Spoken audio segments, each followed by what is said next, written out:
That's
great. That's fine. All right.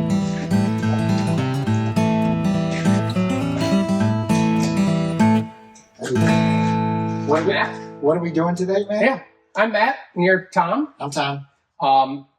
I'm into airplanes and aviation, and Tom, you want to talk about yourself a little bit? I'm into airplane engines. Perfect. So today we're working on what?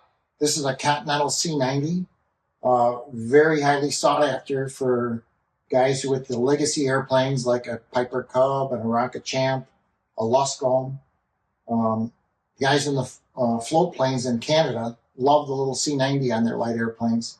It's basically the most power for this small generation of engine.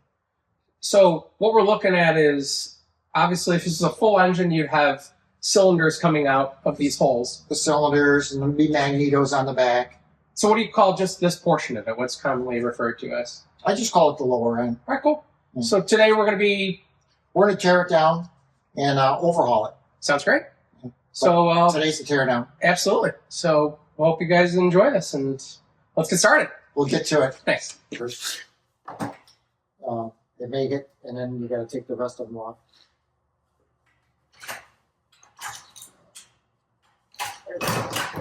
Pliers.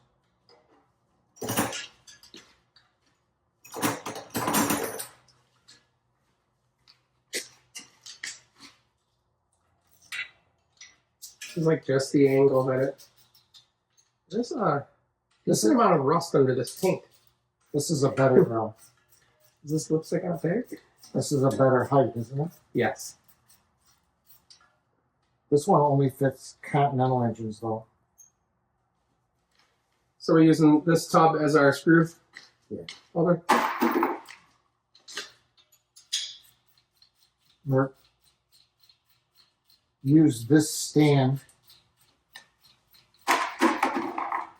What's my next one? You said there's two of these, right? Well, you'll go to a 7/16 wrench and take all these perimeter nuts off you.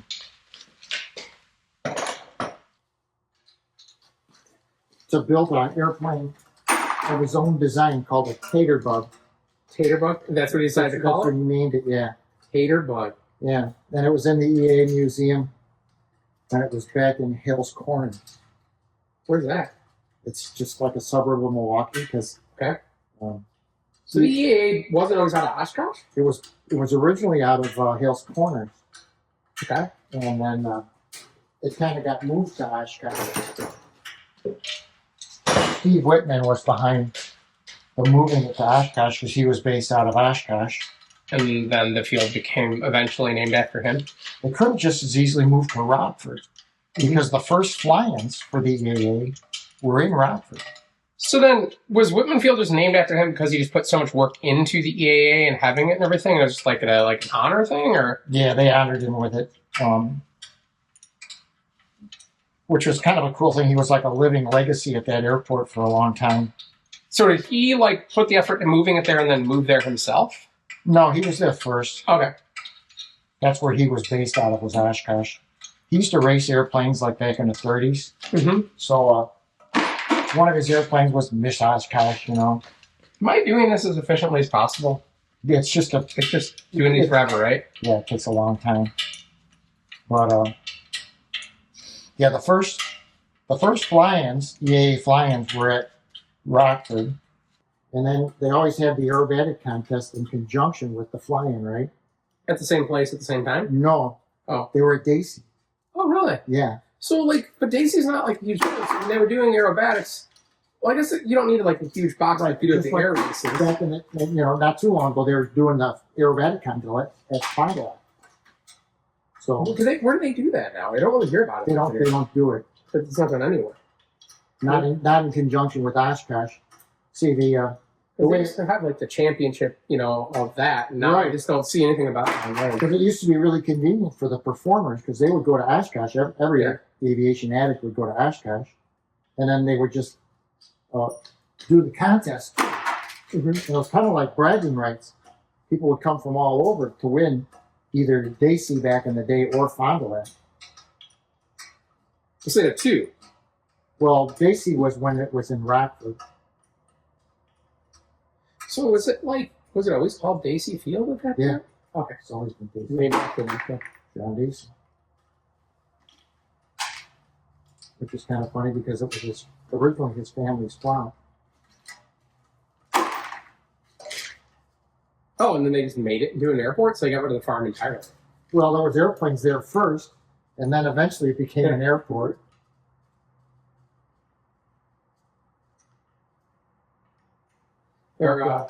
On one of my very first, my very first solo cross country, I was going from Daisy to Oshkosh to Prairie du Chien, and then back to Daisy.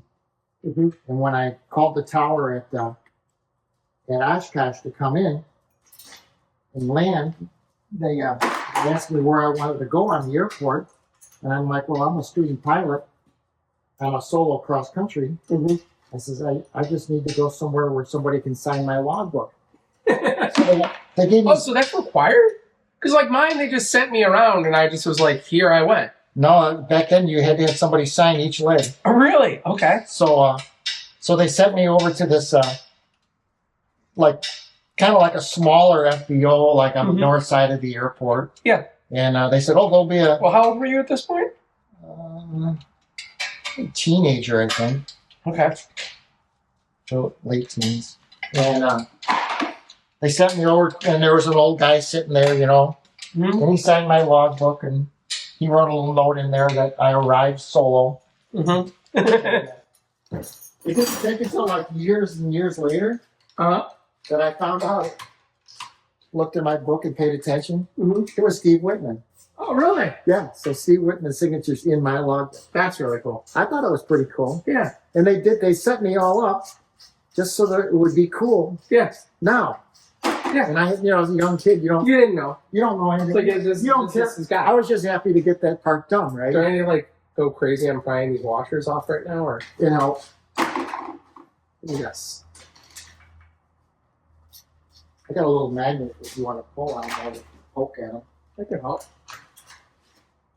That's the one we didn't have last time, right? This magnet? Mm. What was this? Tight? I broke it. I had to bend it in order to get a piece out of a wing. And it broke.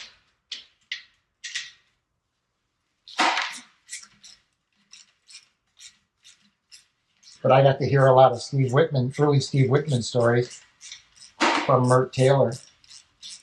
And they had, the very first experimental airplanes. Mm-hmm.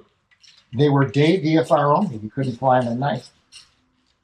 So that was just the rules. Just anything experimental, even if it had to stop, could not be flown at night. Right. Okay. So they had a great big meeting. It was at Waukesha, where it was going to be a major meeting with the FAA, and they're going to talk about the EAA in the future and all this. And so, of course, Steve Wittman flew one of his new designs, the Wittman Tailwind thing. Yeah. So, the meeting started at 7 o'clock or whatever it was, and they had all this deal going on. Mm-hmm. And, of course, everyone went out to the airplane and, looked at it because it was, brand new. Yeah. Tailwind back then. This is, early 60s, right? Yeah. And so once the meeting got over, it was the FAA did a presentation. There was a bunch of guys from the FAA there. When the meeting was over, Steve hopped in his airplane and left. It was pitch dark. Of course, he had lights and everything. No big deal. Nobody said nothing. Yeah. How would you get one that's like really stuck on here? The washer? Yeah. Now try my new knife. Oh, the replacement for the one that TSA took? Yeah, it's actually the exact same knife, just newer. You found it online or? No, Stephanie bought it for me for Christmas. The only difference is this one's made in China.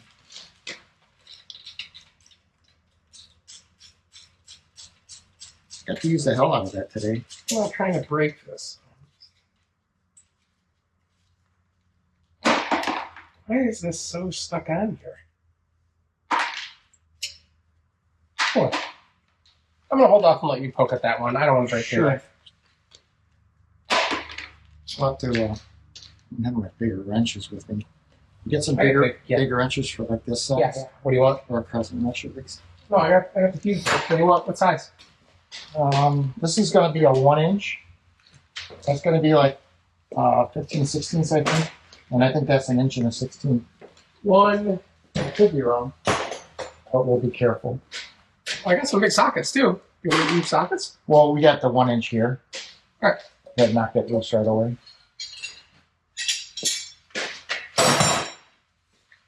This guy? Yeah, we'll go use the flat. Oh wow, that's a rare one. What is it? 16. Did I grab it? There you go. Thank you. I got and have an argument on the internet about that. Huh? A little more? Yeah. Did you win? I mean, I know you always win the internet arguments. I know. Maybe a little smaller than that. That's the oil screen. Oh, cool. So no oil filter on these. No. But weren't you saying in one of the conversations, or maybe a video I saw that you sent me, doesn't it make more power if you have an oil filter, or does it last longer between TBOs, right? It lasts longer between oil changes. Oh, okay. You go 20 hours for an oil change. Yeah. If it's You want a socket? Do you know what size this is? Yeah, but it's kind of a funny size. It might be 7/8. It might be a little bigger. All right. You might have to beat it on with a hammer. See if this will fit on this. No, here. Oh, this guy. Oh, hold it. Look at that forceful. Oh, that's easy. I'll let you take it out. There's a spring that's going to pop up, right? So you'll have to hold it down. As I'm doing this? Yeah, right at the end. Is there any reason I can't use this end, like that I would have to use the flat? You can use anything you want to get it off now.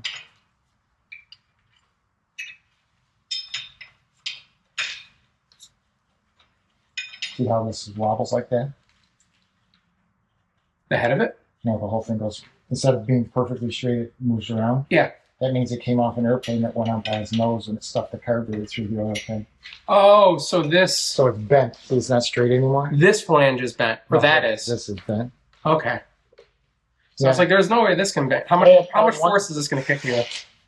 Just keep your hand over it. It just pops up. I had one guy, they repaired the oil thing by re-putting the screen back on. Yeah. But they didn't leave the side space. Mm-hmm. They just pushed it all the way down so it was just the bottom hole. So there was not enough, they couldn't move enough oil. Well, count the holes, right? Yeah. There was a fly in each one of the holes and it started the engine of oil. Right. Do I need to take this, like, bearing thing that's in here out, too? Plunger, yeah. Plunger? Plate above it. All this? Yep. And the plunger? Yeah. All right. Are we done with the big boys? I can get off If we can find one that fits that, what's the one you got there? There's one, and one. This is probably way too big. But this littler one might do the job. Is it smaller than an inch? Probably is. Yeah, it's smaller than this. Let me go return the big ones and I'll see if I can find Well, this one fits. Now this one it turns the wrong way. So it's reverse threaded? Yeah, if you look really close, you'll see an arrow on it. Okay. It tells you that? Why would they want to reverse thread that? Because this is so the tack doesn't unscrew itself with the cap. Oh, because the way tack the tack rotation. spins? Yeah, so you pull it towards the tightening.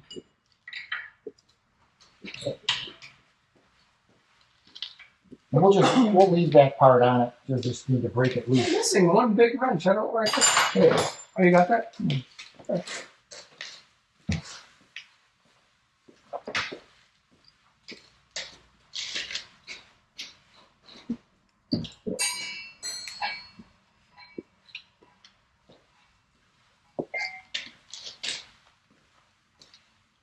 What can I do next?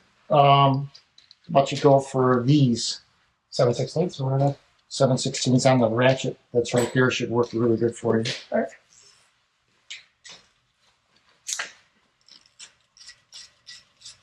I'm gonna put all the parts in the bucket too.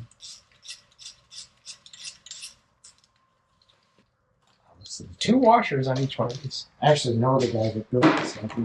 Okay. He had an engine shop up in West Bend.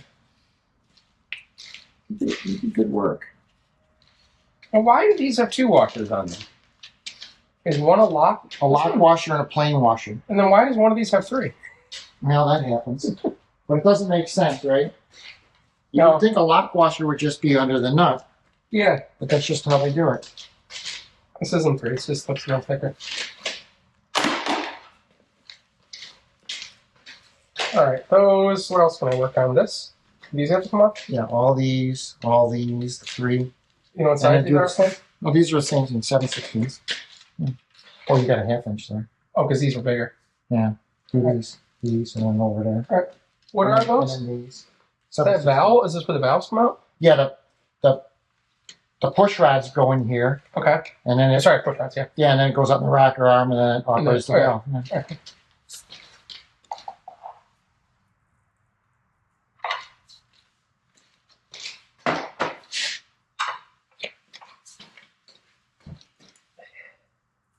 Where is the 7/16? So I just put it in right there. Or right That's where it's hooked off. right there.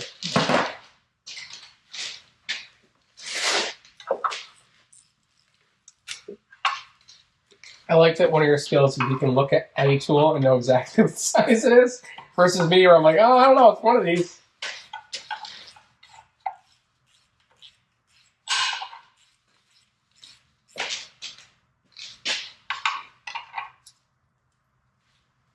Well, this is... It's just like a lot of things are really different than the other one that we did. Oh yeah, it's just a Continental.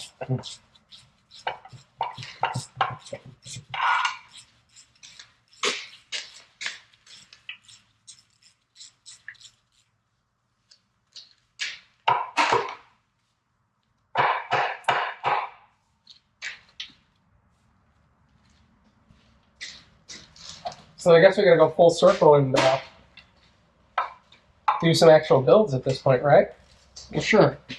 You can do it like in stages, right? So first we'll then you can edit it all together. We'll put the rods on the crankshaft. Yeah.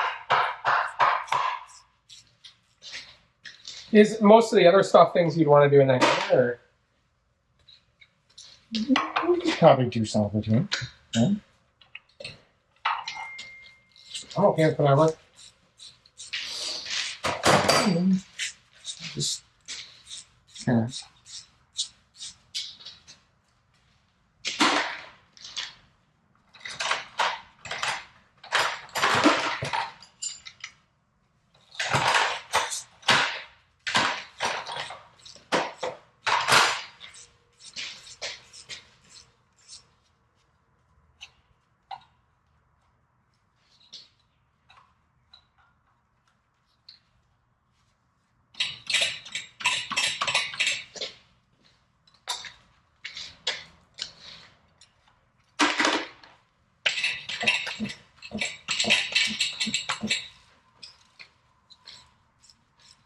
I'm not coming in the way. Yeah. Remember how I said before, how like the cutting of the gasket will hold it really good? Yeah. This gasket's holding it really good.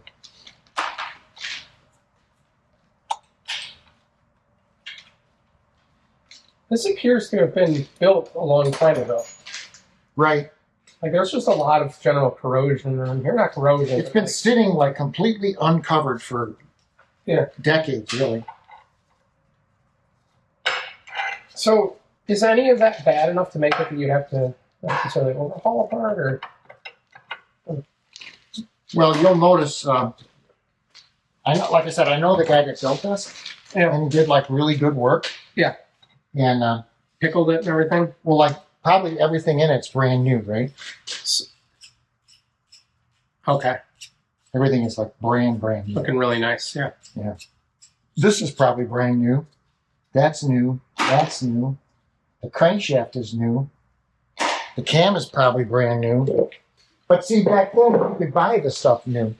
Just not. They don't sell it to you now, right? Well, they sell the crankshaft, but like the cam is not available.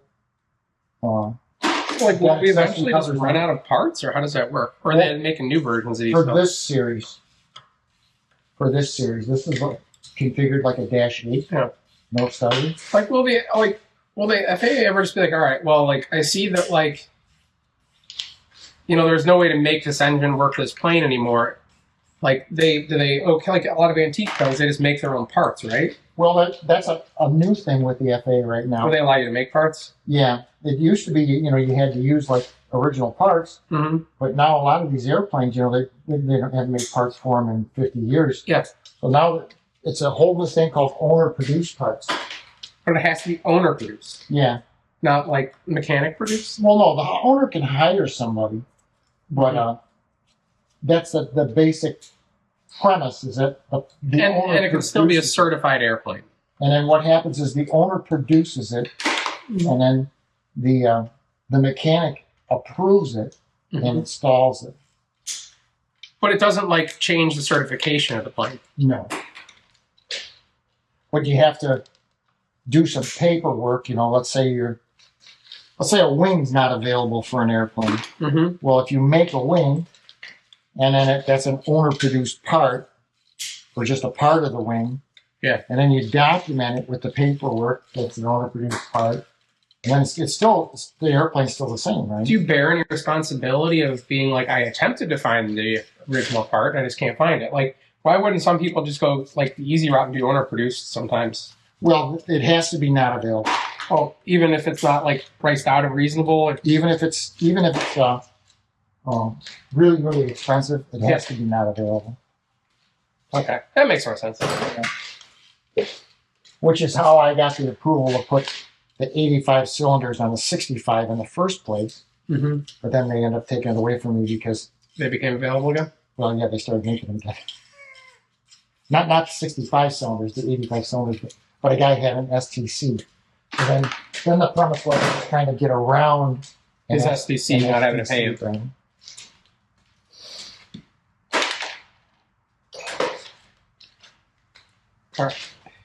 This is actually kind of a cool little engine because this was a -12 engine. Okay, so I just have it sitting right here. No, I got this. You keep doing your thing. All right. I got all these off. Now, how would you recommend prying these off? Take all the washers off too. Okay. And then there'll be a calibrated hit with those.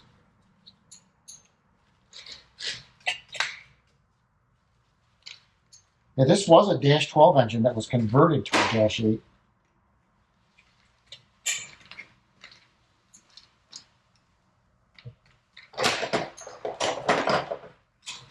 -12 being what? What's -8? Be available to have a starter. And this one didn't have the ability to have a starter. Which you can see this is where the starter pinion would go. Okay. And it was actually a mistake for him to leave this little plug in like that. He shouldn't have left that in. Because there's a possibility that little pin might fall out and then get into the engine, right? Yeah. You don't want that. You get your stuff. I'm prying at this one here. You want my sweep, my knife again? Sure. I'm just a little worried I'm going to damage your knife. Well, don't damage the knife. You can poke away at it with the magnet again. That's what I'm doing now. There you go. Why is this not stick? Use the other end of the magnet. Yeah, there you go. The magnet again? Yeah, the one with the magnets is on it.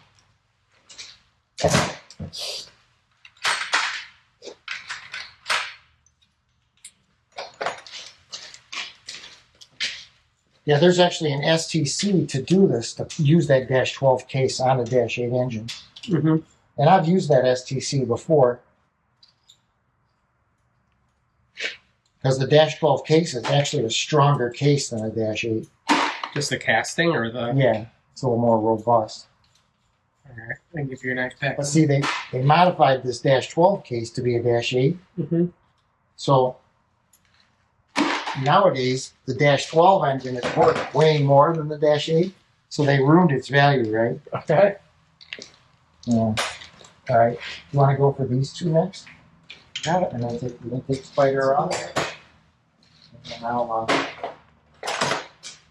I'll use my hammerizer.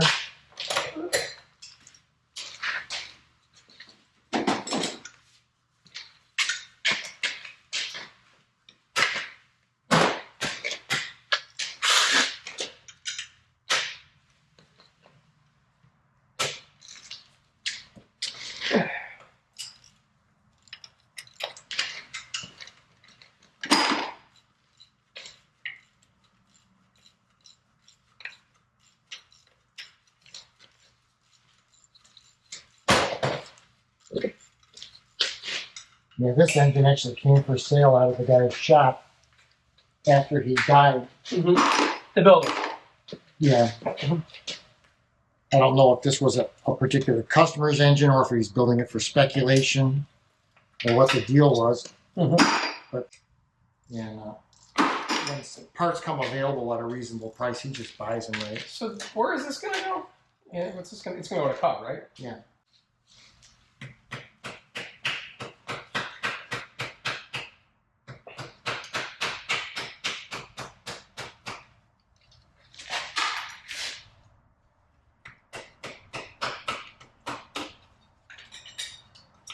You know, like even this little cover, Mm-hmm. it's like $80. Really? Yeah. Isn't that crazy? That's like a pretty aggressively. Because of all the pieces are that, it just kind of adds up, right? Like, Well, I mean, it's not a bad price, right? But every little piece adds up, right? Yeah, those washers are actually special washers. They're called Loco seals. mm-hmm. You see how they got the little rubber insert on it? Yeah. They're actually off of a hydraulic fitting, but what the rubber does is it dampens the frequency of vibration. Should I leave that in there? You can take it off or leave it. That don't matter. Thanks.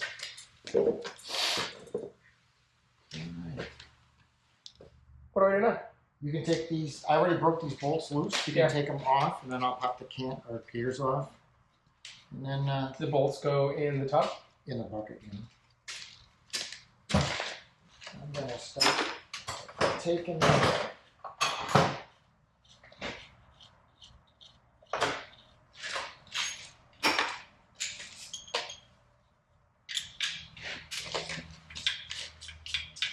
Yeah, Taking that half the case apart now. this has been sitting for maybe 20 years without being covered or anything.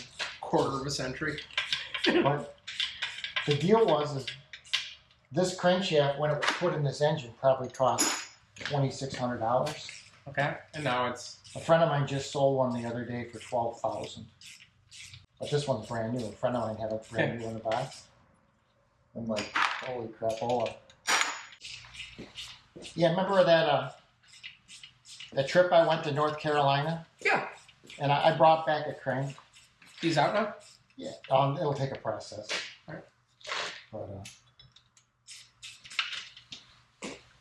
But yeah, I got a crank out of that deal. I got 2 engines. This one's in it. Yeah. I'll get the magnet and start doing the magnet thing then.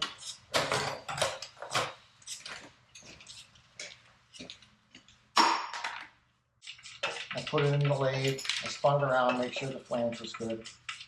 And then I did pay the money to have the boys at Pake's Magnaflux it and polish the journal, so it was like super pretty. Am I okay taking the screws out? Yeah. The bolts out? I didn't want to sell somebody that a crank that had a crack, right? Yeah. And I knew it was good, but I just wanted to make At sure. that point, it's essentially certified, right? Like, it doesn't have a crack. Well, it was certified. It had a yellow tag with it. Okay. But I just wanted to make sure. And then What about this one here? Can I push that out? no, that's a special. There's 3 special dowel holes. This one, Okay. this one, and then this one. Mm-hmm. You take a big 9/16 and get those off. Yeah. I can set you up with it. The socket's in the big thing here. Oh, and the big top over by you? And you can break them loose with the breaker bar, Okay. and then use the ratchet to get them off. You said 9/16 on these? Yeah. So, And I'm trying to then remember. pop all the rubber bands off. Where am I having them? Right here. Oh, They might be 5/8. it's bigger than this. I've been wrong before. There you go. You said, and then take the rubber bands off? Yeah, take all the rubber bands off, and I'm gonna shoot this at you, but That's all right. Can we catch it? no.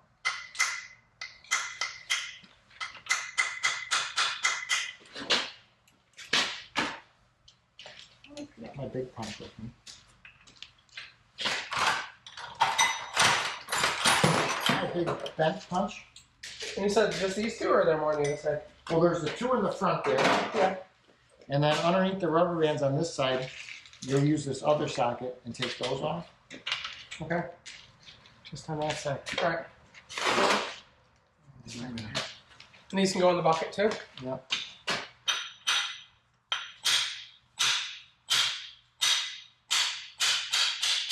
Yeah, but like these special dowel bolts, you'll see we pull 1/4-inch bolts out. Mm-hmm. Well, these are like a precision 5/16 bolt. These are dowels, right? Dowels. I mean, okay. See what the bolt looks like? You know, it's like tapered and. It's like a dowel pin. Yeah. So that's like $60. Is this bolt? Just that bolt. So you can reuse that one though, Oh, right? definitely. Yeah, and you can see it's like brand new too. Yeah. It's just a specialty thing that's so little production. Yeah, they only use it on a few different engines. Kind of like the Luscombe. Well, Brian was liking the idea of the new case. I told him he needs to have a case on hand and a crankshaft. Mm-hmm. This isn't for Brian. You're talking about the one we had yesterday? Yeah. So the new case beyond what we did? Well, the new case may get him going faster, right? Mm-hmm. But Are we going to save these? no, put them in the bucket. They just keep the rods from hitting the case while we're working on it, right? Yeah. But see, he's got a flight school, and he does have like a spare, right? Mm-hmm. But if he has a problem, let's say one of his engines crack a case, Yeah. well, he can put his spare on, but then he's out of the spare, right? Yeah. But then if he has a case on him, You can just. he can get me that engine with the busted case, and I can take all the guts and put them in the case, right? And I can get his spare back on the shelf Quickly. in just a few weeks instead of like 9 months. Yeah. I talked to the guy at the case shop, and he offered an expedited service for me, Mm-hmm. and 75 days. Yeah. So you're saying. But you normally That still seems pretty quick. that's real quick because it was 9 months.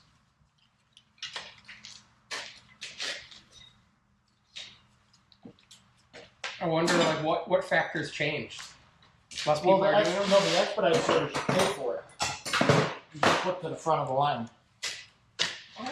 Oh, these were just sitting on here to just essentially hold it together. You know what I'm saying? Like, why did it go from 90 days or whatever the normal is now from like 9 months? Well, COVID really knocked everything out.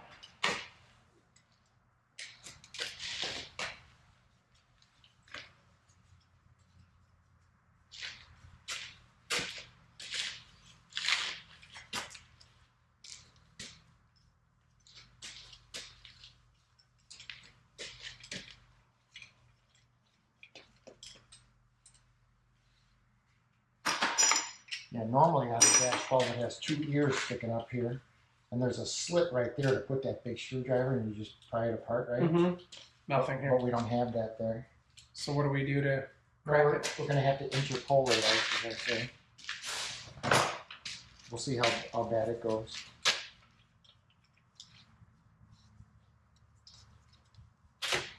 not too bad. That was easy.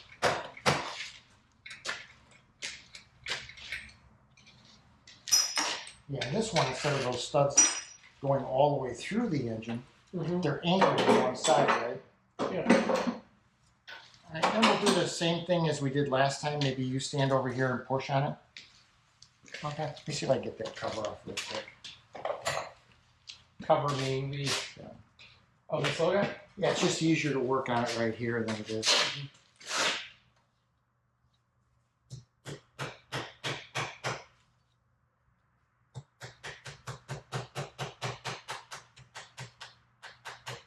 Yeah, it's like right in your face. Easy to pull off. Right. And it's you know, a fixture instead of like chasing the case around. Yeah. Okay, we'll push it towards me. Okay, you might have to like push right there. Okay. I got my foot in the stand too.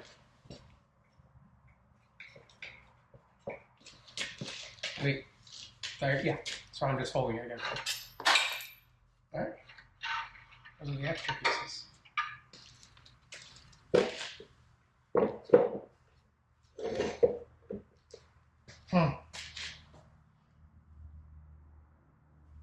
Interesting combination of parts.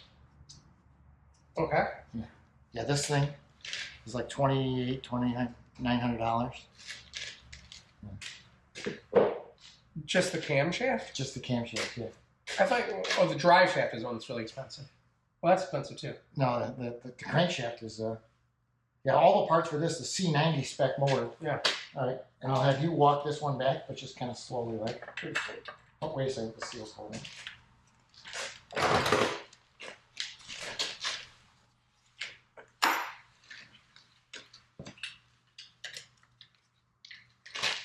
You just gotta be careful that you don't drag these studs across the crankshaft. Okay. Yep, same form. Yeah. You got any rags? Yeah. See, the other one you notice that we took the rods off before we split the case, Yeah. and this one we took the case off before the rods. Is that just because you had to do it on the other one and you don't have to do it on this one? Right. In order to use that case splitting tool, Yeah. I got to take the rods off. But then on that one, you notice that the rods didn't have cotter keys in the bolts. And this one didn't have cotter keys. You see how This has cotter keys? cotter keys? Oh, interesting. Yeah. So it's like exactly the same, just different. Let's do a little rotation just so we're on camera. Please.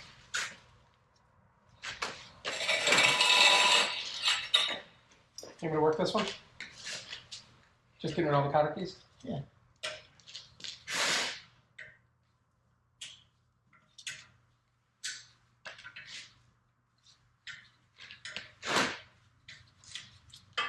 But even though I know that like these rod bolts are new, I'm not going to use my. The parts are cheap enough. I'll put in rod bolts on it rather than take a chance, right? Sure.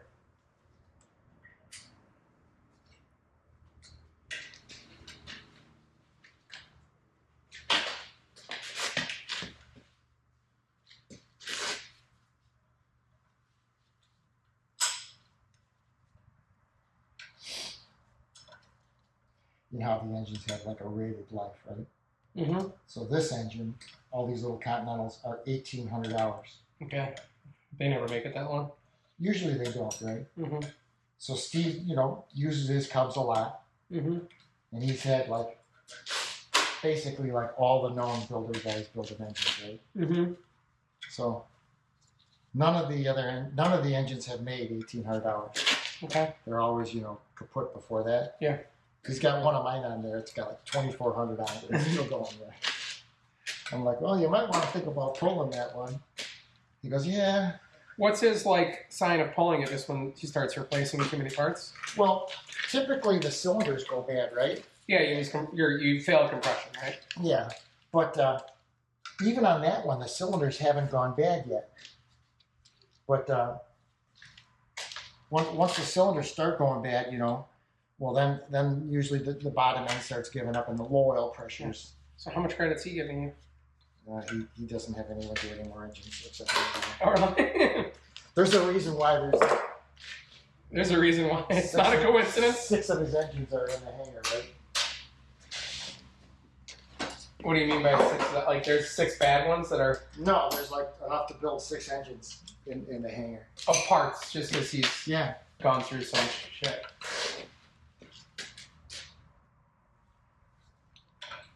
Yeah, I've done a couple of them. Let me know if you start getting cold and I'll turn the heat back on. But it kind of like, some guys will like scrimp thinking like the customer like wants to save money. What are you using to pull these cotter pins out? Just a friend player. Just smushy ones? Here. Did I set it down or? Yeah. I got a pair of this. I'm not good with I'll show you a trick to it. Are you twisted sideways? No, I like this. Come at it like this. Get underneath the head. Mm-hmm. And then pitch it up. Oh, all right. And then just use the leverage, I say. Yeah. A fulcrum. But little things, you know, like reusing a gear that has some wear on it. Mm-hmm.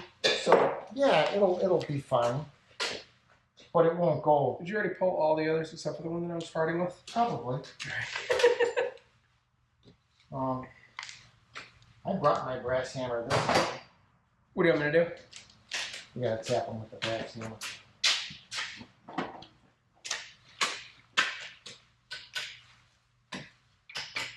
You can pull that rod now. Just like pull it off. Jiggle it back and forth a little bit. Perfect. Just put it right back on. Does it matter which way these go? It does. Like up and down? It does. Which is kind of an anomaly with these engines. That this one matters but others don't? No. This engine, it has these tangs for the bearings. See the tang? Yeah. So on a normal car engine, the tangs are opposite of each other. Okay. But this engine, they're not. They're made to be driven. Should I have put that in by there? I'm not going to reuse them. By crankshaft rotation. So, Where it's pushing the oil through it. No, the friction will drive the tang. Where did I do with the breaker bar? It's right over here, I think. Yeah. Oh no, it's on the floor You here. can do the next one. Is this it? Is this what you're using? Do this one. But which is where guys will get into trouble when they take a cylinder off an engine, like we did on your airplane, because with the way the tangs are, if you loosen up the preload on the bearing, like the through studs that preload the bearing, well, if you turn the propeller backwards, it could displace that bearing insert a little bit. Okay, I think I slightly followed Yeah, it. it'll turn it backwards like a little bit. Yeah. Well, then you put the cylinder back on and you torque it, and you re-squish the bearing in kind of a funky way. And then it lasts about 50 hours and it burns the main bearing out. Yeah. So if you listen to that Bush guy, he's like, tells you, don't ever take cylinders off because you'll spin a bearing. Well, no, you won't spin a bearing if you do just it right. do the job right? You can stick it right back on there and use the bolt to get it off. All right, just pull on the rudder. You don't have to pull real hard. Just jiggle it back and forth. Perfect. Is this just all grease that burns off as soon as it gets going? This is white lithium grease. Some guys, I mean, it's actually like assembly lube, they call it. I'm not a fan of using this.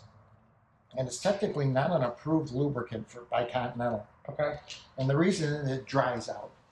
So your first oil change just looks like terrible? Well, they always do because there's so many different lubricants, like that black stuff there. Yeah. That just gets on everything, right? These. Grease all over your tools.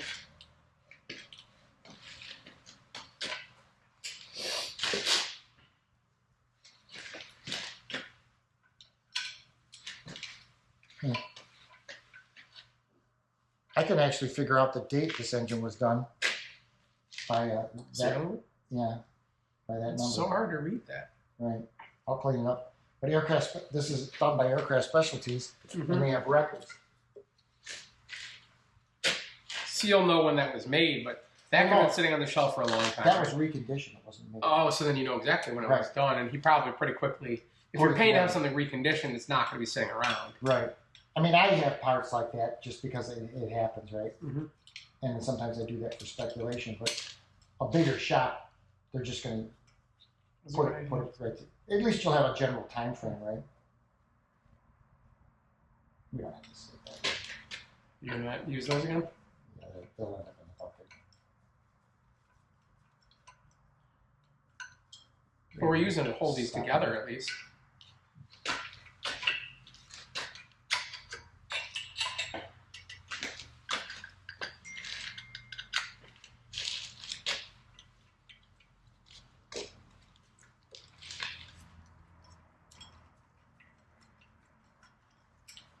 I don't know if your camera's angled to see the parts on the floor here. I think it is. Yeah, it's got the view of it. You can check it. Remember how I said on the other engine how they're numbered, right? Yeah.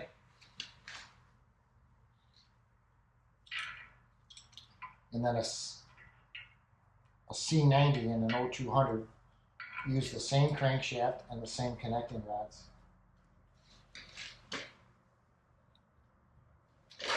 That's stupid.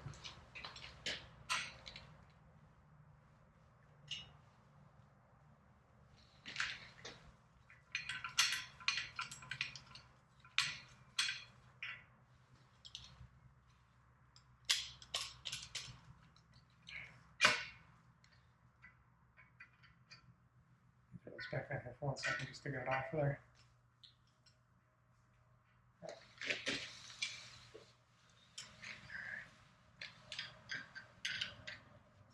It'll look good in the picture. Yeah, How many people make pull-ups as a tape? Yeah. Put it on upside down. What did I? It's really hard to do that. Yeah. And you were able to do it, so that's kind of cool. Yeah. All right, what's next? Now we'll take The cut this seal off? off. This one's a split seal, Okay. but we won't reuse it. But first we'll pop that spring out of there. And then this will unhook. Can you reuse that spring or no? Yeah, you could, but I wouldn't. It comes with a seal. The seals are my nemesis. I have more trouble with leaking seals than anything else. And there's a whole theory behind it. We're pretty much done. Yeah. Do we want to take this off?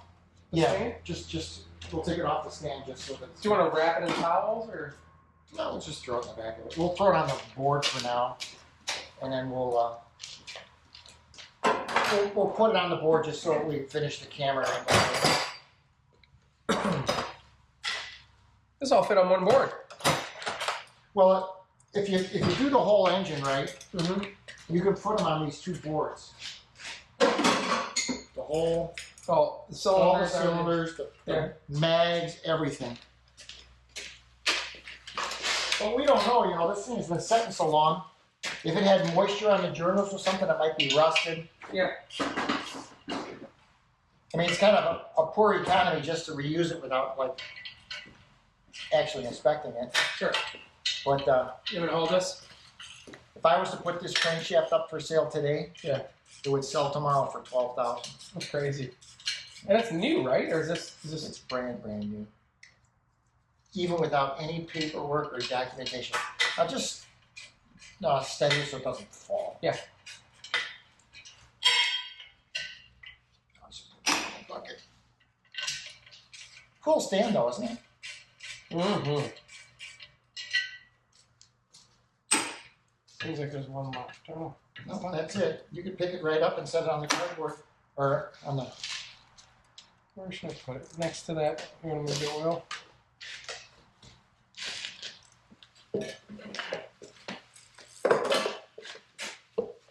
All right. Give me a handshake. That was a fun one. That was good, huh? That was good. Pretty simple. That was quick. I'm going to take off these gloves really quick and take just a quick video of that. I'll just clean up. And then I'll put gloves back on and we'll clean up the rest of it. I might want to get your spiel on what the different parts are, if that's right with you. Well, yeah, we can give a tutorial. Yeah. All right. Do some panning shots of the different parts. And then the people on the internet will absolutely freak when they see those parts.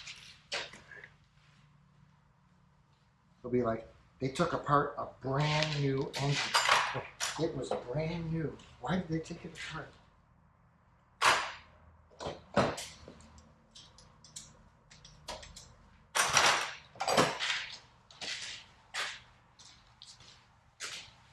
I actually built up a really cool engine for myself once, and when I got all done, I put it on my Mog and ran it around a little bit. And then some guy offered me silly money for it, so I sold it. That's always what does it, right? Yeah. And he never flew it. Just sat there? It went, the old guy drove all the way from the state of Washington, like the west side of Washington, drove all the way to Wisconsin, picked up his engine, and then he drove all the way back. You know, we loaded it like in his car and he drove all the way back. And then he couldn't figure out how to unload the engine from his car. Okay. I'm like, okay, so I had to like, give him like a spoon feeding instructions. And then he became very concerned because he lives in a high moisture area that was going to rust while he was building his airplane, which he never actually did work on his airplane. You never did you never built an airplane? He never finished it. So it's like you always tell people, don't buy the engine until the plane's pretty much done, right? Right. So I drew him a picture on how to put an air conditioner next to a cardboard box. You get a big cardboard box like from a furniture store. Yeah. And then run the air conditioner to dry the air out around his engine. Yeah. So this engine has probably been in an air-conditioned box for like the last 10 or 12 years in the state of Washington. And it's still there, right? It's probably still there. He's probably dead.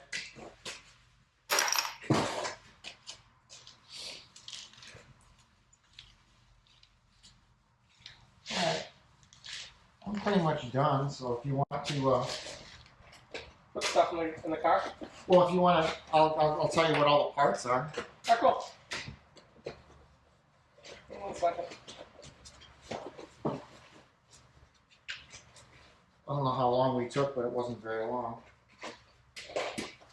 That was pretty quick. It's 7:30. Oh, we went a little longer on this one then. Yeah, we did. Well, I think we started a later. little later. Yeah. All right.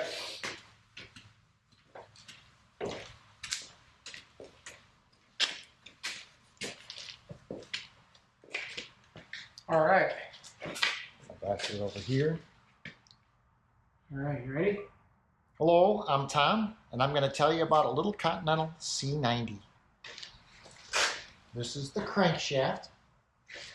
This is the camshaft, the oil pickup, the accessory cover with the included oil pump, the intake spider, the camshaft gear, the crankshaft gear, the oil cooler cover, the main case with its main bearings, the tappet bodies or cam followers. Camshaft rides right there in case you care. Here's the other half of the case with its tappet bodies. 4 connecting rods, 4-cylinder engine, and the main oil tank. This one's 4.8 quarts for a Continental C90. That was fun. Thank you very much, Tom. That was fun. All right. Let's